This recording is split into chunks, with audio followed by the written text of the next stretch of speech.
Here are 7 rules you can apply to achieving anything you desire. Number 1, get serious. Make a decision to go all the way to the top. Up to now you've thought about it. Up to now it's passed your mind. Many of you made the decision and you decided to get serious and your lives have taken off. Like in the shadow going up the dark side of the hill until the moment you decide that, by gum, I'm going to be the best in what I do. I'm going to be in the top 10%. And suddenly you emerge into the sunshine and your life is forever after different. Wonderful. Get serious.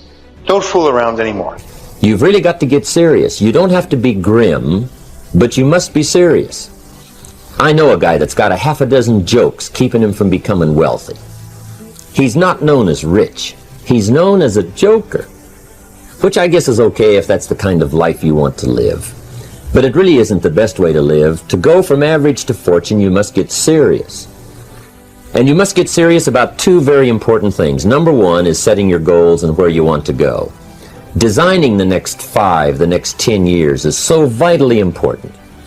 What do you want to do economically? Where do you want to go? What do you want to be? What would you like to have? What would you like to share?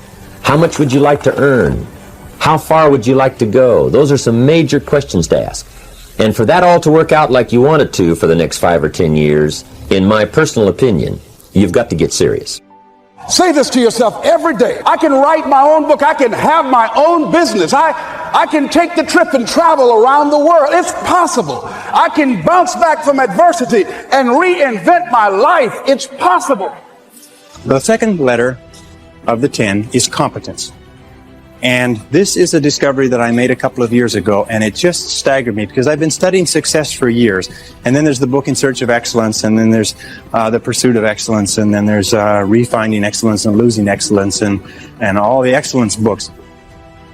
And I sat down and looked at this whole concept of excellence, and I saw something that I hadn't noticed. It's almost like something brought to the surface of your mind. I noticed that every single man or woman that I had studied who had achieved any kind of success in any field whatsoever had done it after they had made a commitment to becoming excellent in that field. And I began to look, and I began to compare, and I began to talk to people, and I speak to thousands of people virtually every month. I found that I never found a single person who was successful who was not excellent at what they did. That competence, the commitment to becoming excellent in your chosen field, is an indispensable prerequisite for success, that if you are not good at what you do, you haven't got a chance in our competitive society unless you win the lottery. And only the top 5 or 10% are excellent. You must commit yourself to excellence. You must commit yourself to becoming the best. And the wonderful thing is that excellence is a journey. It's not a destination. You never get there. Complacency and satisfaction are the key enemies of excellence. But once you commit yourself to becoming excellent, the whole world opens up for you. It's possible to exercise self-interest, but to do it in such a way that no one loses, everyone benefits. Life was not designed to give us what we need. Life was designed to give us what we deserve. We do not reap a harvest in the fall because we need it. We reap a harvest in the fall because we deserve it. And within every single person here, you have 4 ideas, an average of 4 ideas per year driving to and from work, any one of which will make you a fortune. Any one of which will make you wealthy. How many times, I can prove it to you. Want me to prove it to you? How many times have you been going about your daily business and you see the need for a product or service? And you say, now I wonder why somebody doesn't produce that. And then 2 or 3 years later, a company comes out with that idea, or some company comes and makes $1 million at it, and you say, I thought of that idea 2 or 3 years ago. Every single person here has had that experience. What you have to do is trust your ideas. Number 3 is practice what top people practice, which is what is called idealization. You project forward several years and that you imagine that your life is perfect in every way. Now, what we have found is this is the starting point of great riches, and it's the starting point of great success in life, is for you to have a dream or a vision of a wonderful future. Here's an exercise that we give people in our audiences, is take a sheet of paper and make up what is called a dream list. It just allows you to just run wild and just write down everything that you could think of that you could possibly want. I had a friend who I taught this to, and he got so excited about it, he bought a spiral notebook, and he began writing. And he'd go through the newspaper, and every single thing he saw in the newspaper that was nice, he wrote it down as a goal. He ended up, first time through, with 330 goals. With the end of the month, he had 500 things that he wanted. The interesting thing was that his life exploded. He activated the law of attraction, and he began to attract into his life people, circumstances, ideas, resources, insights that began to move him toward the accomplishment of the goals. Then you have to get serious about another important subject. And that important subject is called personal development. Personal development is striving hard to become the kind of person that you want to be. There's a very important question to ask, and the question is, 10 years from now, you will surely arrive. And the question is, where? So to answer the question of where you want to arrive and the kind of person you want to be, you've got to get serious.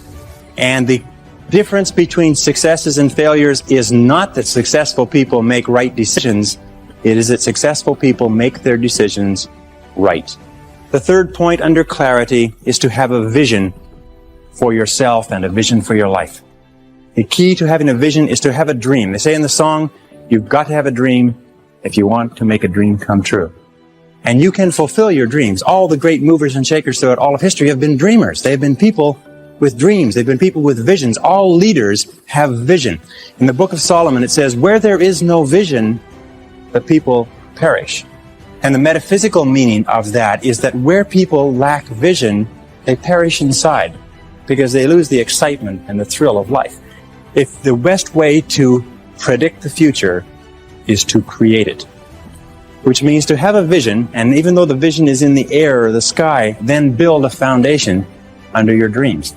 And when you see men and women who rise from poverty and obscurity to fame and renown, you invariably see someone who had a vision of what they could be and have and do that was far beyond what they were. Every one of us has had an experience. At one time, when we were small, we had a vision of being grown up and having our own cars. And as we grew older, we had a vision of having our own homes and our own families. The problem is that our goals are set so low that even when we do achieve them, they don't turn us on. They don't fill us with enthusiasm. So dream big dreams. The next key to becoming a self-made millionaire is to get around the right people.